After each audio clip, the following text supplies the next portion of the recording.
Hello guys, in this video I will show you how to fix unfortunately WhatsApp has stopped.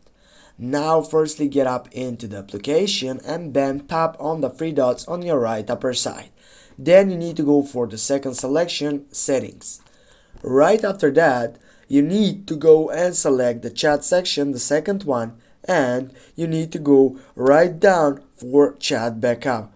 Now what you need to do, simply you need to go for backup and you need to wait to get up all full getting up with this backup setup. When you get up and complete all these sites, you need to go into your settings in your phone and simply you need to go for applications.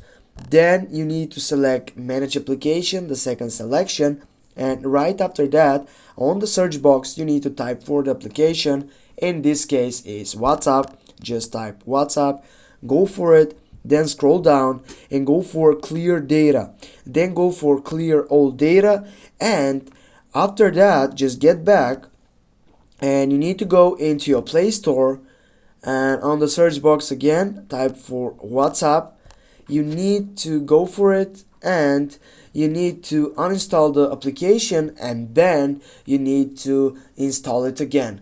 Thanks guys for watching. Don't forget to hit that like and share the video. I hope this video could help you a lot, and if you have any questions please comment down below in the section. See you soon guys.